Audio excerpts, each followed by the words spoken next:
如果你的咳嗽一直好不了，反反复复的咳，用了很多方法也不管用，那么你一定要考虑下面这2种问题。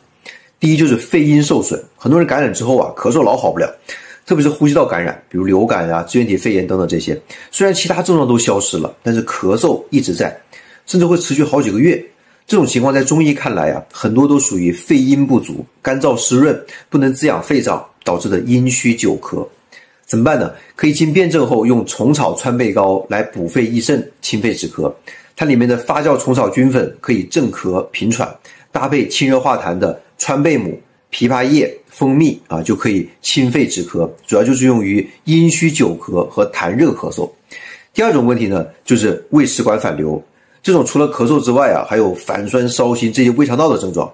其实这种咳嗽啊，主要是胃酸反流到食管所导致的，所以一定要先解决胃食管反流的问题。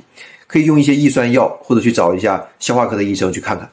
当然呢，还有一些人咳嗽老是好不了，可能是因为支气管扩张等等其他疾病啊，或者是因为环境因素等等原因导致的，这种就要去检查一下，明确一下病因。怎么样？这样就明白了吧？转发出去，让更多人知道。